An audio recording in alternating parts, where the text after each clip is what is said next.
Hey everyone, this is Hema. Welcome back to my channel. आज का topic है हमारा वर्किंग चिल्ड्रन, यानी कि कामकाजी बच्चे। आपने अपने गली मोहल्ले या फिर ऐसे कई एरियाज़ में देखा होगा कि कुछ छोटे बच्चे या फिर कुछ एडोलेसेंस एज के बच्चे अपना खुद का काम या फिर किसी फैक्ट्री वर्कर के रूप में या फिर कोई डोमेस्टिक वर्कर के रूप में या फिर किसी ठेले को खोले हुए हैं या फिर किसी चाय के ठेले पर काम कर रहे हैं।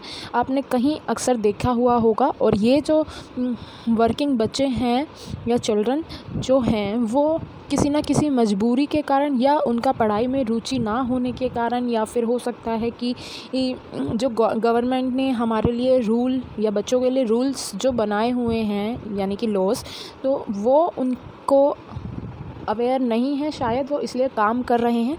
तो इसी के बारे में आज हमारी वीडियो है। तो वीडियो स्टार्ट करने से पहले अगर आप मेरे चैनल पर नए हैं तो इसे सब्सक्राइब करें, वीडियो की नोटिफिकेशन पाने के लिए बेल आइकन पुश करें और साथ ही मेरी वीडियोस को लाइक करें और ज़्यादा से ज़्यादा शेयर करें।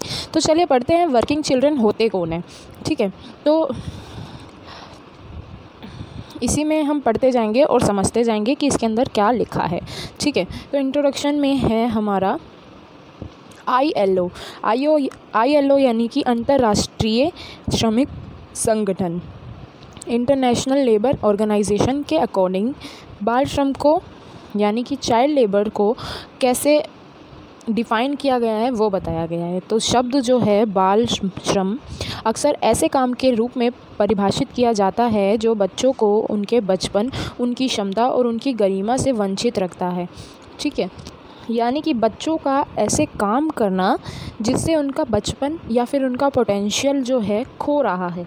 ठीक है, और यह शारीरिक व मानसिक विकास के लिए हानिकारक है।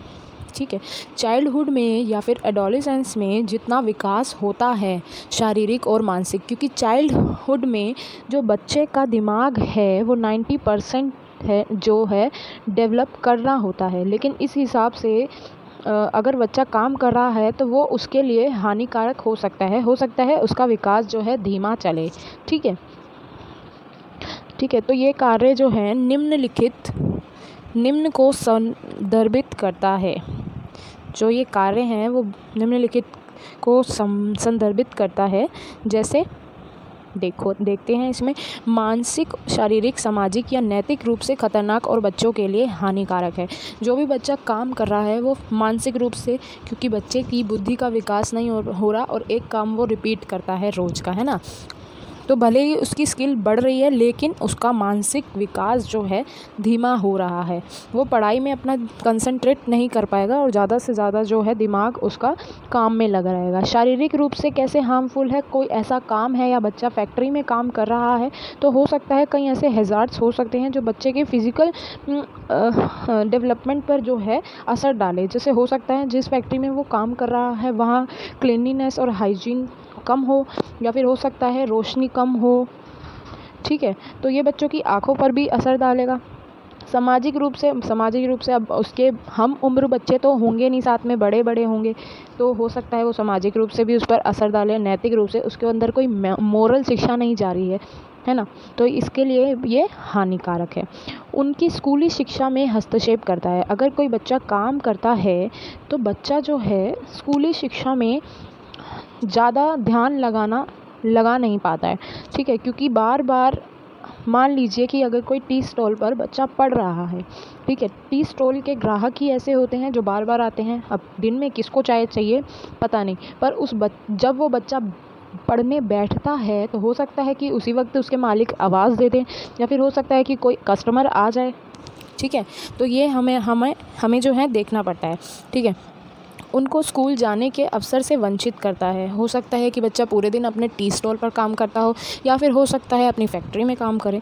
समय से पहले स्कूल छोड़ना, ठीक है, क्या हो सकती है ये जो है समय से पहले स्कूल भी छोड़ सकते हैं, स्कूल ड्रॉप आउट। अगर आपने मेरी स्कूल ड्रॉप आउट वाली वीडियो नहीं देखी है तो ऊपर आई बटन पर क्लिक करें। और उन्हें अत्यधिक लंबे और भारी काम के साथ स्कूल की उपस्थिति को संयोजित करने की आवश्यकता होती है।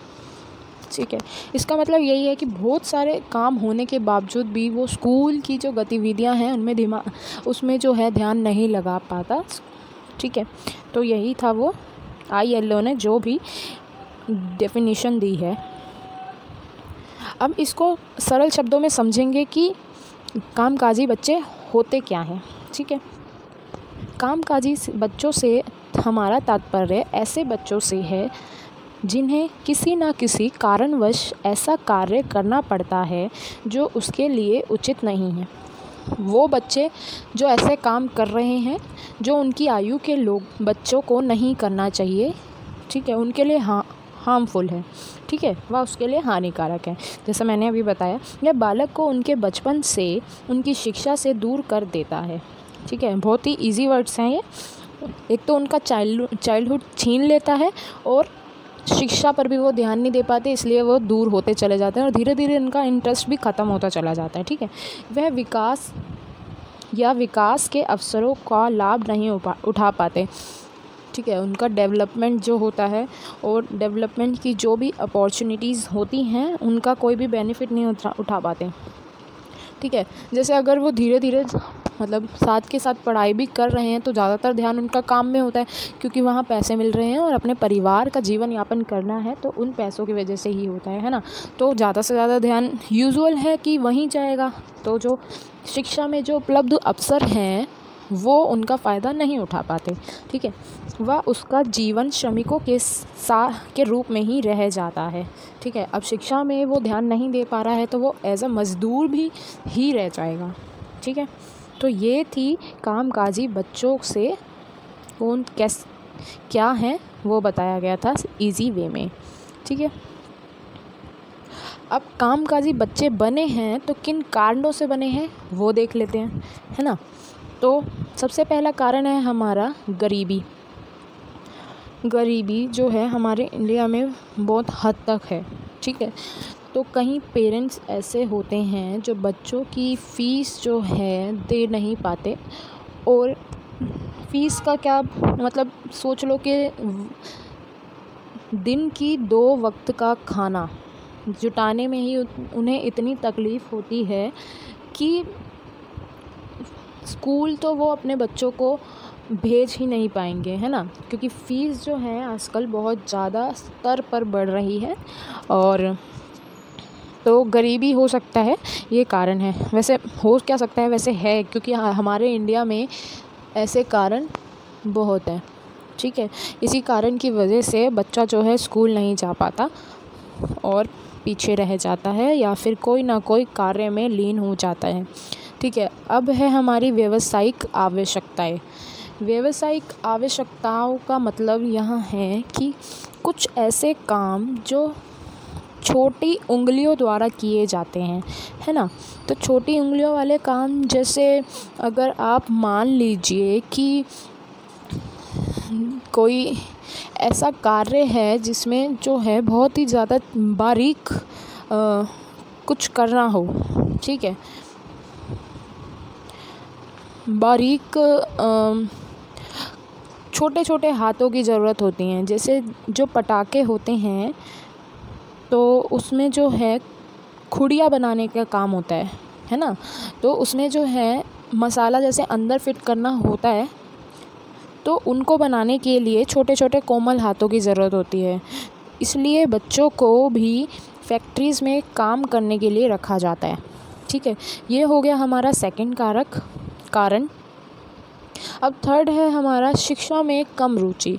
अब ऐसा क्या होता है कि बच्चा अगर शुरू से कहीं काम करता है तो उसका सारा ध्यान, जैसे मैंने पहले अभी बताया था कि सारा ध्यान उसका काम में ही लगा रहता है। ठीक है, तो जिससे उसका जो है शिक्षा में जो है उसकी कम रुचि होती चली जाती है, धीरे धीरे वो रुचि ही हटती चली जाती है। ठीक है, और हो सकता है कि शुरुआत में उसके नंबर कम आए और मैम ने जो टीचर्स का बिहेवियर होता है डिमोटिवेट कर देती हैं कभी कभार, तो उसके कारण भी हो सकता है उस बच्चे की रुचि जो है हट जाए। ठीक है, फोर्थ कारण है हमारा माता या पिता का ना होना। माता या पिता का ना होना। अगर बच्चा अनाथ है तो बच्चे को अपना जीवन यापन करने के लिए पैसों की ज़रूरत तो होती है। ठीक है, अब माता पिता नहीं होंगे तो उसकी आवश्यकताएं जो हैं पूरी नहीं हो पाती और इसी कारण से वो काम करने लग जाता है। ठीक है, 5th पॉइंट है हमारा भाई बहन की जिम्मेदारी। भाई बहन की जिम्मेदारी लाइक अगर आप घर में बड़े हैं या मान लीजिए एक बड़ा भाई या फिर बहन और दूसरे जो हैं छोटे भाई बहन हैं किसी परिवार में और उसके पेरेंट्स नहीं हैं, माता या पिता दोनों ही नहीं हैं, तो हो सकता नहीं बल्कि ऐसा ही होगा कि जो सबसे बड़ा भाई या फिर बहन है उसे ही घर से बाहर निकलना पड़ेगा और कमाना पड़ेगा, जिससे वो एक कामकाजी बच्चा बन सकता है। ठीक है, और बनेगा ही। अब 6 कारण है हमारा बाल तस्करी। बाल तस्करी होता क्या है ये जान लेते हैं। बाल तस्करी मतलब चाइल्ड ट्रैफिकिंग, बच्चों को बेच देना, है ना। तो बच्चों को बेचकर जहाँ बेचा जाता है वहाँ उनसे हो सकता है मज़दूरी करवाएं या फिर हो सकता है घंटों भर कोई काम करवाए, घर का हो सकता है, या वेश्यावृत्ति में लगा दें उन्हें, या फिर हो सकता है भीख मंगवाए, है ना। तो हो सकता है बच्चा इससे बाल तस्करी भी ऐसा कारण है जिससे बच्चा जो है एक कामकाजी बच्चा बन सकता है। ठीक है, नेक्स्ट कारण है हमारा स्वतंत्रता का भाव। 7th कारण है हमारा स्वतंत्रता का भाव, यानी कि इसमें जो है कई बच्चे जो ऐसे होते हैं जो शुरू से ही स्वाभिमानी बनना चाहते हैं। स्वाभिमानी का भाव उन्हें किशोरावस्था में हो जाता है, इसलिए जो है कुछ बहुत ही ज़्यादा स्वतंत्रता पाना चाहते हैं जिससे वो जो है अन करने लग जाते हैं। ठीक है, और अपनी जिम्मेदारी को वो स्वयं उठाना चाहते हैं। इस कारण की वजह से वो बाल मज़दूर या फिर कहें तो वर्किंग चाइल्ड बन जाता है बच्चा। 8th कारण है हमारा ऋण। तो ऋण क्या है कि कई बार जो होता है, कई बार ना परिवारों में ऐसी कई सारी आवश्यकताएं होती हैं जिन्हें पूरा करने के लिए लोन ले लेते हैं। ठीक है, अब वो लोन चुका नहीं पाते तो कुछ पेरेंट्स ऐसे होते हैं कि अपने बच्चे को भी अपने साथ काम पर ले जाते हैं और उसे भी बाल मज़दूरी करवाते हैं, है ना।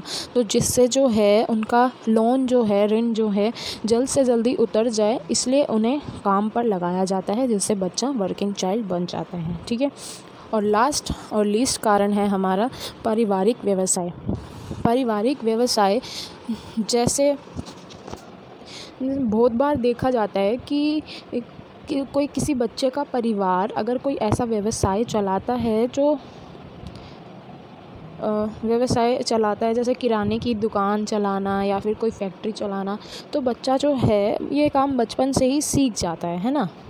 और हो सकता है कि बचपन में ही बता दिया जाए कि तुम्हें ये करना है और जिम्मेदारी बता दी जाए, तो बच्चा जो है जिसे पढ़ाते नहीं है और या फिर उसका पढ़ाई में रुचि कम होती है, तो इससे जो है वो अपने माता पिता का जो भी व्यवसाय है वो संभाल लेता है, जिससे वर्किंग चाइल्ड वो बन जाता है। तो ये कुछ कारण थे, आपको बहुत से कारण मिलेंगे अगर आप गूगल फाइंड आउट करेंगे। तो ये मैंने बेसिक बताए हैं कारण। नेक्स्ट पेज पर चलते हैं। अब बच्चा वर्किंग चाइल्ड बना है तो उसके रिज़ल्ट भी कुछ होंगे, है ना। तो कंसिक्वेंसेस इसके क्या बनेंगे हमारे। पहला है हमारा रोग। तो देखो, अगर कोई बच्चा किसी अनहाइजीनिक जगह पर काम करता है तो बीमार होना उसके लिए आम बात होगी। ठीक है, या फिर अगर कोई बच्चा फैक्ट्री में कार्यरत है या कार्य करता है तो हो सकता है कहीं ऐसी चीज़ें हैं जैसे धुआं निकलना फैक्ट्री से, तो बालक हो सकता है कि उसे दमे की बीमारी हो जाए, है ना। अगर फैक्ट्री में कम रोशनी हुई तो उसकी आंखों पर जोर पड़ेगा काम करने में, बाद में उसको आंशिक दृष्टिहीनता हो सकती है, पार्शियल आईसाइटनेस। ठीक है, तो ऐसे कई रोग हैं जो बच्चों को हो सकते हैं। अगर कहीं गंदा पानी होता है तो हैजा बन सकता है। ठीक है, बहुत सारी डिसीज़ेज़ हैं जो बच्चों को हो सकती हैं सिवाय। ठीक है, सेकंड है हमारा शारीरिक विकास पर कुप्रभाव। शारीरिक विकास पर कुप्रभाव कैसे पड़ता है। ठीक है, बच्चा देखो कहीं भी काम करता है उसके फ़िज़िकल डेवलपमेंट पर प्रभाव पड़ेगा ही पड़ेगा, क्योंकि फैक्ट्री में चोट लगेगी तो उसको दर्द होगा और ठीक है, फिर हो सकता है बीमार भी पड़ जाए अगर ज़्यादा चोट हुई। ठीक है, छोटी उम्र में जैसे ही वो काम करता है तो बच्चे में धीरे धीरे कमज़ोरी भी आ सकती है। ठीक है, और इस उम्र में चाइल्डहुड या फिर एडोलेसेंस में बच्चा जो है बहुत खेलता है तो उसे खेलने का भी अवसर नहीं मिल रहा, जिससे जो है शारीरिक विकास, जिससे उसकी हाइट, वेट,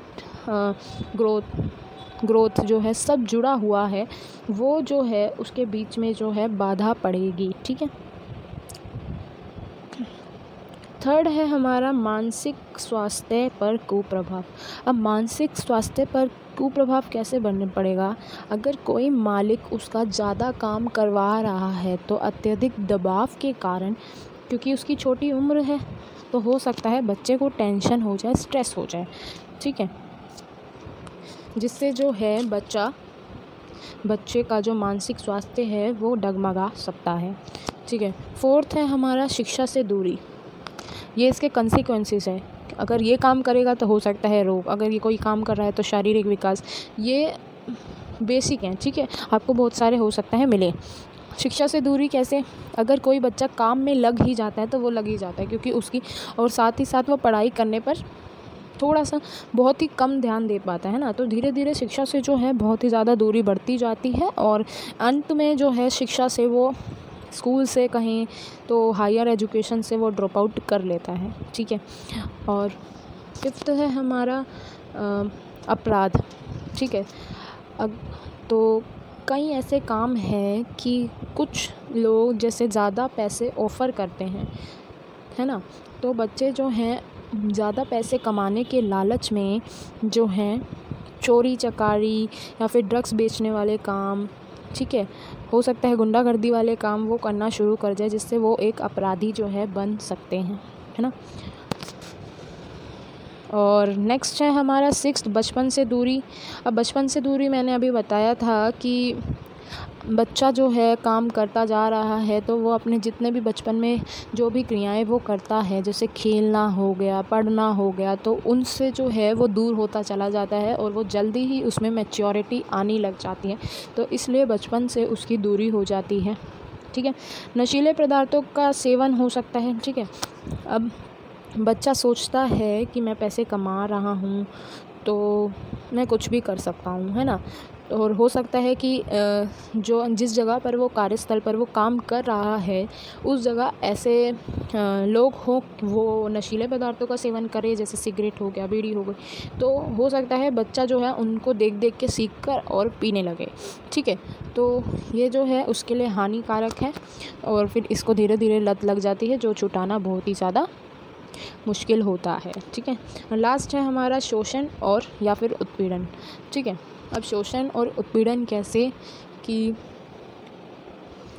जहाँ बच्चा काम कर रहा है वहाँ लड़की होती है तो हो सकता है शारीरिक शोषण हो सकता है। ठीक है, और वैसे और शोषण बहुत प्रकार के होते हैं। ठीक है, तो इसमें जैसे अगर बच्चा कुछ गलती कर देता है तो मालिक जो है उन्हें पीट देते हैं, मारते हैं, है ना, और कभी कभी हो सकता है कि वो जितनी सैलरी पर वो रखा गया है उससे कम सैलरी मिल रही है।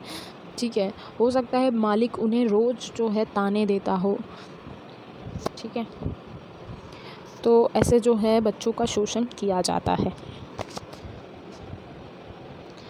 अब है हमारा निवारण कैसे कि हम इसको कैसे हटा सकते हैं वो बात करेंगे। तो सबसे पहले हमारा है सामाजिक जागरूकता। सामाजिक जागरूकता मतलब सोशल अवेयरनेस। इसमें क्या होता है कि बच्चों के लिए कुछ ऐसे रूल्स रेगुलेशन या लॉज बनाए गए हैं, जैसे हमारा हो गया चाइल्ड लेबर एक्ट। ठीक है, इसके बारे में हम बहुत ही ज़्यादा डिस्क्राइब में बात करेंगे, एक्सप्लेन करूँगी मैं इस एक्ट को। पहले सिंपल देख लेते हैं सामाजिक जागरूकता। ठीक है, तो इन सब जैसे चाइल्ड लेबर की रोकथाम के लिए बहुत सारे रूल्स और रेगुलेशन बनाए गए हैं। ठीक है, तो इस बारे में समाज में जागरूकता फैलानी चाहिए, ताकि जो है बाल श्रम, जो वर्किंग चिल्ड्रन बन रहे हैं धीरे धीरे, वो कम हो सके और शिक्षा को बढ़ावा दिया जा सके। ठीक है, ये हो गया हमारा। नेक्स्ट है हमारा शिक्षा प्रदान करना। जैसे हमारे सरकार ने बनाया है राइट टू एजुकेशन नाम की एक चीज़ बनाई है, जिसमें फर्स्ट टू लेकर 8th तक जो है शिक्षा कंपलसरी रखी हुई है ना। तो बच्चों को जो है उस स्कूल में एनरोल करवा कर उन्हें शिक्षा प्रदान की जाए, ताकि बच्चा जो है, चाहे वो गरीब बच्चा क्यों ना हो, उसे शिक्षा मिले और वो अपने पोटेंशियल तक पहुँचे। ठीक है, शिक्षा होगी और तो ही जो है ऐसे वर्किंग चिल्ड्रन को कम कर सकते हैं। साथ ही पेरेंट्स को भी शिक्षा देनी चाहिए, है ना, ताकि पेरेंट्स जो है अपने बच्चों को काम पर ना ले जाएं। ठीक है, और नेक्स्ट है हमारा कानून का निर्माण।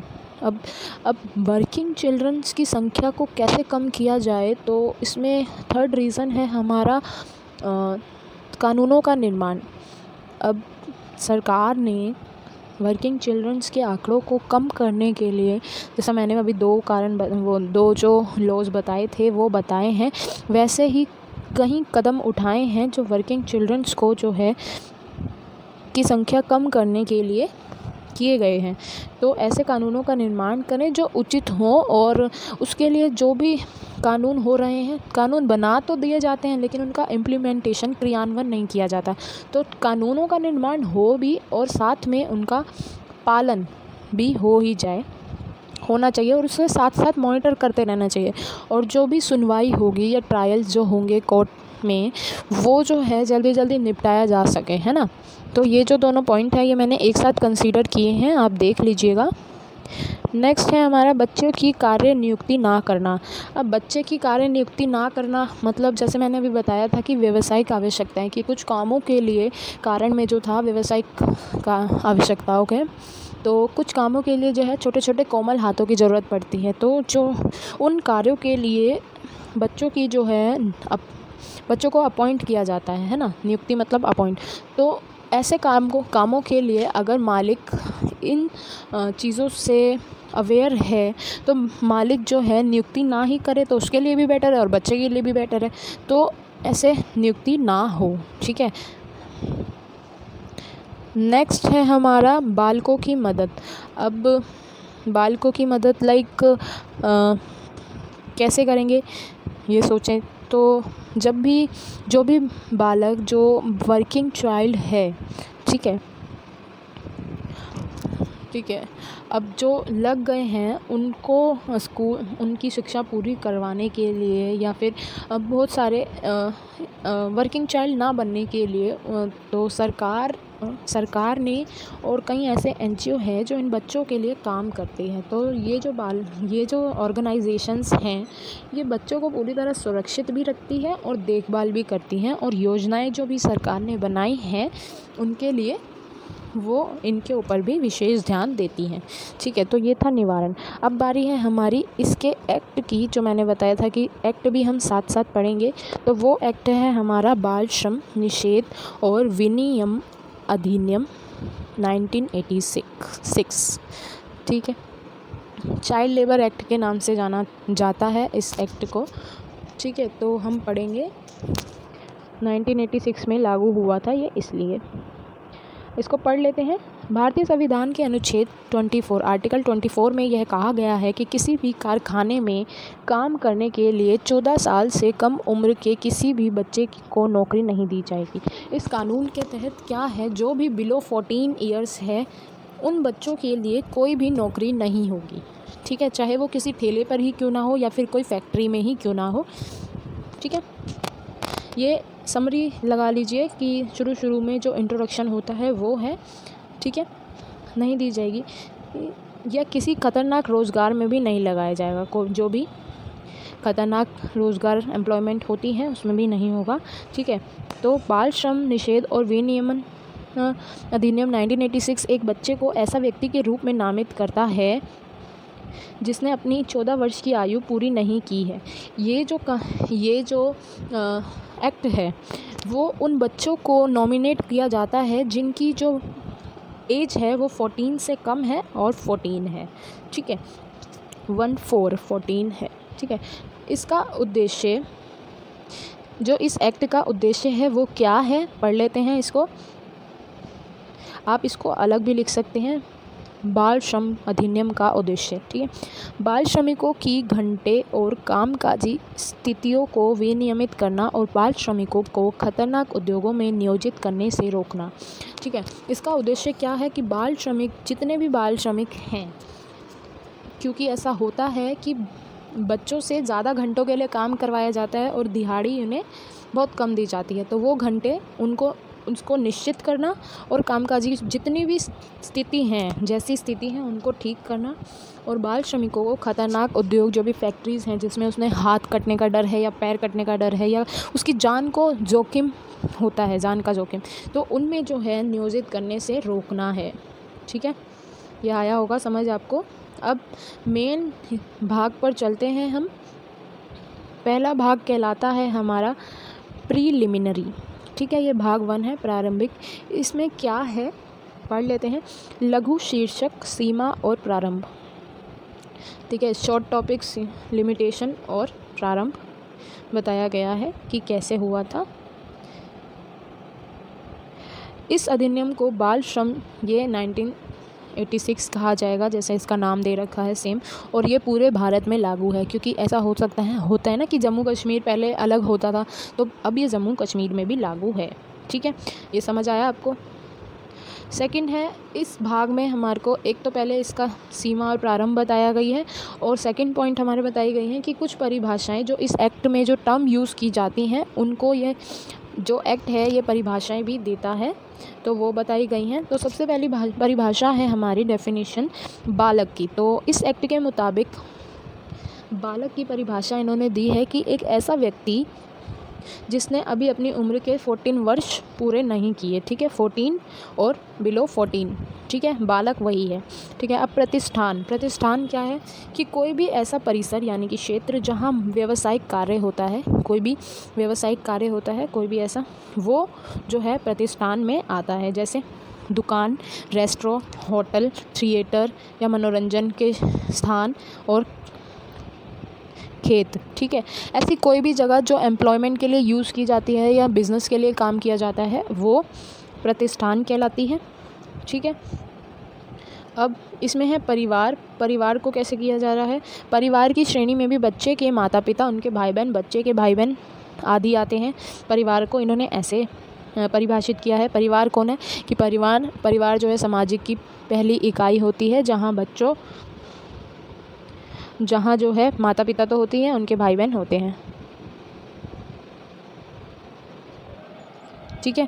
अब ठेकेदार कौन होता है, इस एक्ट में क्या बताया गया है। ठेकेदार कोई भी जगह, प्रतिष्ठान जहाँ हमने पढ़ा था कि कोई भी ऐसी जगह जहाँ व्यावसायिक कार्य होता है वो प्रतिष्ठान में होती है, तो कोई भी ऐसी जगह में जिस व्यक्ति के हाथ में प्रतिष्ठान का कंट्रोल होता है, जो भी मालिक होता है ना, बेसिक हम कहे तो मालिक, तो वो जो है वहाँ का ठेकेदार होता है, ठीक है। नेक्स्ट है हमारा दिन को उन्होंने कैसे परिभाषित किया है कि आधी रात से शुरू होकर 24 घंटे तक। आधी रात मतलब रात 12 बजे से लेकर पूरे रात के 12 बजे तक एक दिन माना जाएगा। और सप्ताह क्या होता है, शनिवार की आधी रात से शुरू होने वाले 7 दिन, यानी कि शनिवार को रात 12 बजे से शुरू होने वाले फिर शनिवार के सुबह 11:15 रात को 11:59 PM तक सप्ताह होता है, ठीक है। ये इसमें ये बताया गया था। अब आते हैं हम एक्ट के दूसरे भाग पर, जहाँ पर कुछ व्यवसाय और प्रक्रियाएं जो बच्चों को रोजगार का प्रावधान दिया गया है, ठीक है। जहाँ पर कुछ ऐसे बिजनेस है या फिर कुछ ऐसी प्रोसेस हैं जहाँ पर बच्चों को रोज़गार प्रोवाइड किया जा सकता है, ये वो वाला पेज है जिससे सेकंड भाग में दर्शाया गया है या प्रस्तुत किया गया है। तो ये थर्ड पॉइंट लेकर जाता है किसी भी व्यवसाय और प्रक्रिया में बालकों के नियोजन पर प्रतिबंध, ठीक है। तो इसमें हम पढ़ लेते हैं, कोई भी ऐसा व्यवसाय है या फिर ऐसा कोई भी प्रोसेसिंग वाला काम है, जैसे बुनाई करना या फिर बुनाई करना और सीमेंट बनाना या कपड़ों की छपाई करना, रंगाई करना, उनमें बालकों के नियोजन पर जो है निषेध, प्रतिबंध, बैन वाला। ठीक है, तो इसमें पढ़ लेते हैं क्या लिखा है।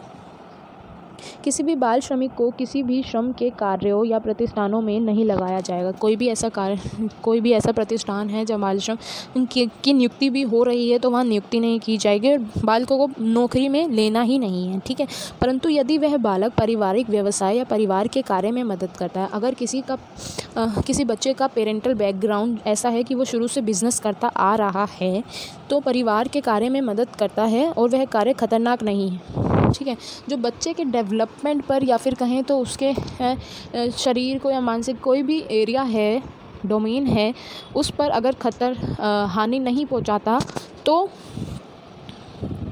तो बालक जो है ना ही उसके स्कूल के समय को ख़राब करता है तो वह परिवार की मदद कर सकता है। ठीक है, ऐसा काम जो बच्चे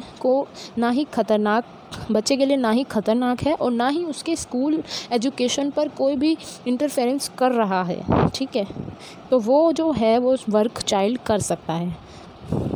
4th पॉइंट देख लेते हैं, अनुसूची में संशोधन करने की शक्ति।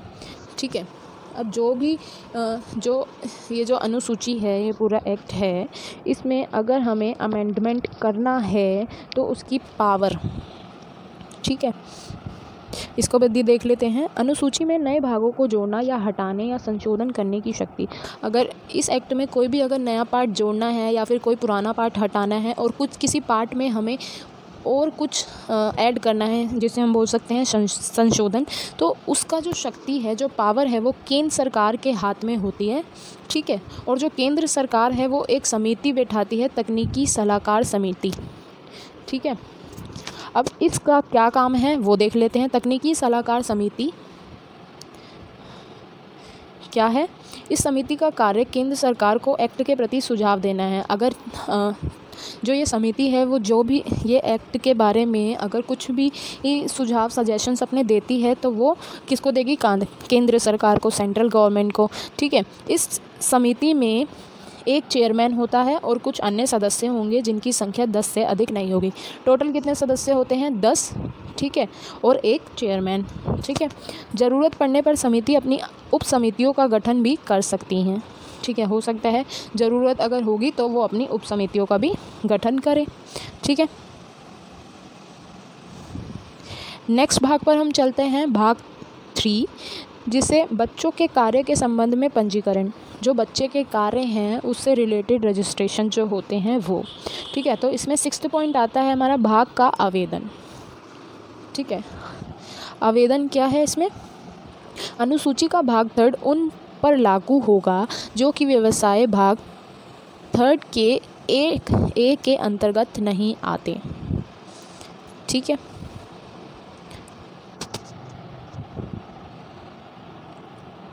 ए के अंतर्गत नहीं आते। नेक्स्ट है हमारा कार्य के घंटे व समय। कार्य के घंटे व समय क्या है? विश्राम अंतराल। अब बच्चा कोई कार्य कर रहा है, क्योंकि ऐसा होता है जैसे मैंने पहले बोला कि बच्चों को ज़्यादा घंटे के लिए काम तो करवाया जाता है पर समय और दिहाड़ी उसे कम दी जाती है, तो उसके लिए विश्राम अंतराल भी जो है नेसेसरी किया गया। तो उसमें क्या कहा गया पढ़ते हैं इसमें। यदि कोई बालक 3 घंटे लगातार कार्य करता है, ठीक है, अगर कोई भी बच्चा 3 घंटे लगातार कार्य करता है तो उसे 3 घंटे के बाद 1 घंटे का विश्राम लेना आवश्यक है। 3 घंटे कार्य किया, फिर 1 घंटा, और अगर फिर से काम करवाना है तो फिर 3 घंटे करता है, या फिर उससे कम अवधि के लिए भी कर सकता है। ठीक है, ये था विश्राम अंतराल।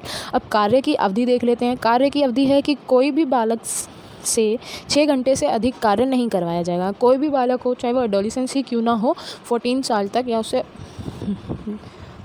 तो वो जो है वो 6 घंटे से ज़्यादा काम नहीं करेगा। ठीक है, किसी भी बालक से शाम 7 बजे से सुबह 8 बजे तक कार्य नहीं कराया जाएगा। यानी कि शाम को 7 से लेकर सुबह 8 बजे तक कोई भी बच्चा काम में नहीं लगा होगा, यानी कि नाइट शिफ्ट वो नहीं करेगा। ठीक है, किसी भी बालक से ओवर टाइम नहीं कराया जाएगा। ठीक है, ओवर टाइम आप समझते ही होंगे, काम से अधिक कार्य करना, जितनी अवधि है उससे अधिक कार्य करना, वो ओवर टाइम कहलाते हैं। यदि बच्चा एक दिन में किसी एक प्रतिष्ठान में कार्य कर लेता है तो उसी दिन उसे किसी दूसरे प्रतिष्ठान में कार्य करने की अनुमति नहीं है। अगर कोई भी बच्चा किसी एक जगह पर पहले से कार्य कर चुका है और वो दूसरी जगह पर काम करने जा रहा है तो वो नहीं कर सकता। ठीक है, समझ गए होंगे आप। थर्ड 8 पॉइंट है हमारा साप्ताहिक अवकाश। अब बच्चे ने काम किया है तो बच्चे को अवकाश भी देगा ताकि वो अपने पेरेंट्स के साथ टाइम भी बिता सके। ठीक है, और हो सकता है कि वो थोड़ी शिक्षा भी ले रहा हो तो उसको भी पढ़ने का थोड़ा उसे समय दिया जाए। तो साप्ताहिक अवकाश भी नेसेसरी किया गया। इसमें क्या बोला गया देख लेते हैं। प्रत्येक कामकाजी बालक को सप्ताह में कम से कम 1 दिन का अवकाश दिया जाएगा। अगर वो कोई भी पूरे सप्ताह वो काम कर रहा है तो जैसे संडे, मोस्ट प्रोबेबली हमारा संडे ही जो हॉलीडे कहलाता है, तो हो सकता है उसे संडे मिले। मालिक के ऊपर है कि वो उसे कौन सा दिन देगा जिससे वो अवकाश कहे। ठीक है, कम से कम 3 माह तक नहीं बदला जा सकता। अगर कोई भी उसने डे डिसाइड किया है कि इस डे पर मैं इस दिन छुट्टी लूँगा तो वो जो है वो अवकाश 3 महीने तक नहीं बदला जा सकता है। ठीक है, नेक्स्ट है हमारा इंस्पेक्टर को नोटिस। अब इंस्पेक्टर को नोटिस क्या है, ठीक है, इसको पढ़ लेते हैं। यह भाग उन नियोजकों के लिए है जो बच्चों से काम लेते हैं। ठीक है, नियोजकों को वहाँ के एरिया इंस्पेक्टर को कुछ जानकारी देनी होती है। अगर कोई मालिक जो है उनसे काम करवाता है तो उन मालिकों को एक जो उनका एरिया है उसके हिसाब से जो इंस्पेक्टर होता है उन्हें कुछ बेसिक इन्फॉर्मेशन देनी होती है अगर वहाँ बच्चा काम करता है तो।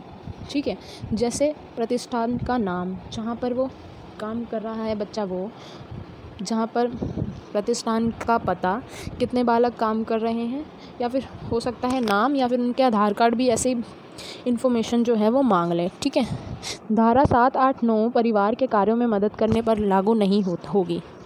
धारा 7, 8, 9 मतलब जो हमने पीछे क्या पढ़ा था, साप्ताहिक अवकाश, कार्य के घंटे व समय और इंस्पेक्टर को नोटिस तो ये जो है घरेलू काम में नहीं होगी। घरेलू काम में जो बच्चा अपने पेरेंटल बैकग्राउंड बिजनेस में काम करवा रहा है वो उसमें नहीं होगी। ठीक है, नेक्स्ट है हमारा उम्र का विवाद। ठीक है, यदि किसी बच्चे के उम्र को लेकर नियोजक या इंस्पेक्टर में विवाद होता है तो ऐसे में चिकित्सा प्राधिकारी द्वारा जांच कर बालक की उम्र का निर्धारण होगा। अगर किसी बच्चे के उम्र पर कोई शक है कि वो 14 साल से नीचा है, छोटा है, ठीक है, तो उसके लिए जो है एक चिकित्सा प्राधिकारी होता है जो जांच करेगा और बच्चे की उम्र का निर्धारण करेगा। वो बताएगा कि बच्चे की उम्र क्या है। ठीक है, नेक्स्ट है हमारा रजिस्ट्रों का रखरखाव। बालकों से जुड़ी जानकारियों का विवरण होगा। जो भी रजिस्टर होगा उसमें क्या क्या होगा ये पढ़ लेते हैं। जो भी बच्चे से जुड़ी जानकारी है वो उनका डिस्क्रिप्शन होगा। ठीक है, नाम, उम्र, जन्म तारीख का वर्णन होगा। ठीक है, बेसिक इन्फॉर्मेशन, बालक के से कितनी अवधि का कार्य लिया गया, अवकाश का ब्यौरा उसमें होगा। जो भी नियोजक काम करवा रहा है ये उसका रजिस्टर वर्क है। ठीक है, इसमें क्या था कि कितनी अवधि तक कार्य करवाना है और अवकाश, किसे छुट्टी कब मिली है वो। ठीक है, किसी भी कार्य की प्रकृति होगी। अगर बच्चा कोई सा भी काम कर रहा है तो वो क्या काम कर रहा है, प्रकृति मीन्स वो। ठीक है, जैसे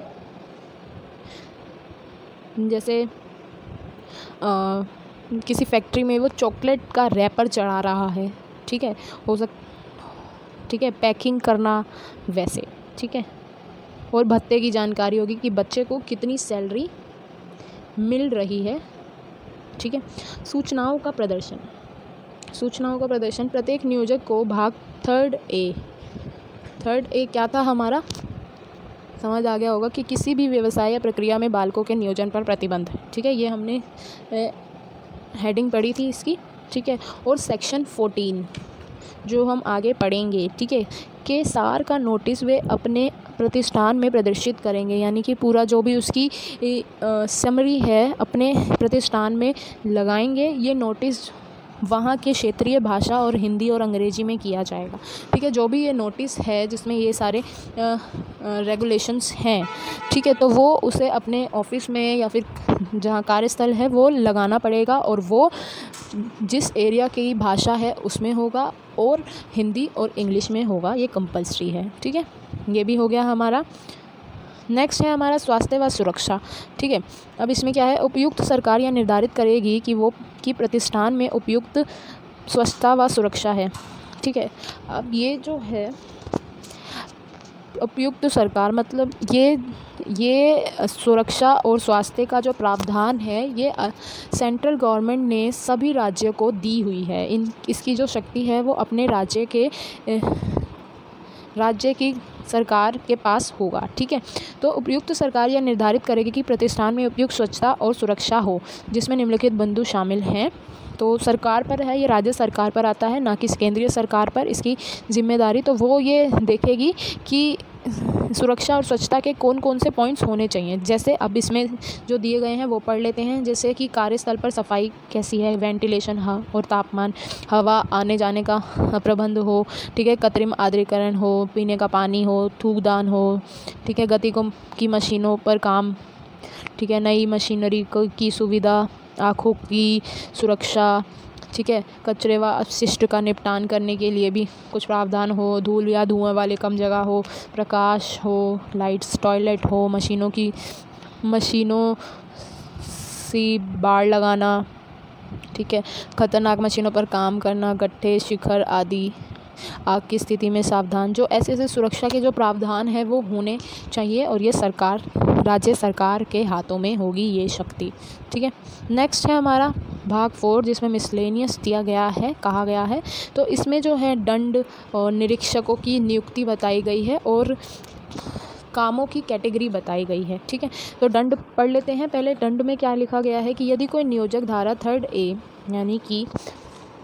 यानी कि किसी भी व्यवसाय या प्रक्रिया में बालकों के नियोजन पर प्रतिबंध, ठीक है, दिए गए कार्य करवाता है, उसे कम से कम 3 माह, अब इसमें दंड क्या है, 3 माह से लेकर 1 वर्ष की सज़ा होती है और साथ ही 10,000 से लेकर 20,000 तक का जुर्माना होता है। ठीक है, अगर कोई भी ये ऐसा काम करवाता है। यदि कोई धारा 9-11-12 मतलब साप्ताहिक इंस्पेक्टर को नोटिस, ये 9 थी, इंस्पेक्टर को नोटिस, 11 रजिस्टरों का रखरखाव और 12 सूचनाओं का प्रदर्शन का पालन नहीं करता तो उसे 1 महीने की जेल और 10,000 का जुर्माना होंगे। ठीक है, 1 महीने की जेल और 10,000 का जुर्माना। नेक्स्ट है हमारा निरीक्षकों की नियुक्ति जो ऑब्जर्वेशन करेंगे। ठीक है, उपयुक्त सरकार अधिनियम के अनुपालन की देखरेख के उद्देश्यों से निरीक्षकों की नियुक्ति करेंगे।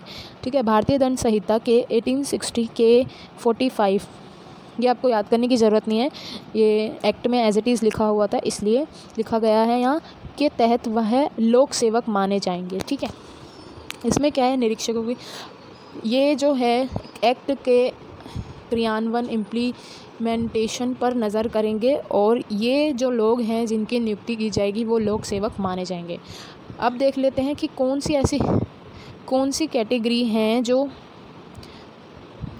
कामों की कैटेगरी बांटी गई है। एक है हमारे व्यवसाय जो बिज़नेस के होते हैं, वोकेशंस, और दूसरा है हमारी प्रक्रियाएं यानी कि ऐसे काम जिसमें प्रोसेस मेकिंग होती है। ठीक है, तो व्यवसाय वाले काम कौन से होते हैं, जैसे रेलवे में माल ढोना, ये जब ये एक्ट तैयार किया गया था ये उस वक्त के हैं, तो इसमें देख लेते हैं। रेलवे में माल ढोना या फिर रेलवे में राख के गड्ढे को साफ़ करना, ठीक है, केटरिंग का काम करना, खाना पहुंचाना, ठीक है, किसी भी बंदरगाह की सीमा के भीतर प्राधिकरण करना, ठीक है, बूचड़ खाने में नौकरी करना, अस्थायी लाइसेंस वाले दुकानों में पटाखे बनाना या बेचना। ठीक है, ऐसे काम हैं जो व्यवसाय में आते हैं, व्यवसाय की कैटेगरी में। और ऐसे काम जो जिनको करने के लिए प्रोसेस की ज़रूरत होती है तो वो काम है हमारे बीड़ी मेकिंग है, बीड़ी बनाना, कालीन की बुनाई करना, सीमेंट का निर्माण करना, कपड़े की छपाई या रंगाई या फिर बुनाई करना, माचिस बनाना, कोई भी ऐसे बॉम्ब बनाना, आतिशबाजी पटाखे बनाना, साबुन का निर्माण कराना, ऊन की सफाई करवाना और घरों का निर्माण या फिर उद्योग का निर्माण करवाना और पेंसिल का निर्माण कराना। ठीक है, पेंसिल जो आप सब यूज़ करते हैं वो सारी। ठीक है, तो ये थी वर्क कैटेगरी जो 2 भागों में डिवाइड थी, एक व्यवसाय और दूसरा प्रक्रियाएं। ठीक है, अब ये वीडियो ख़त्म हुई। Thank you.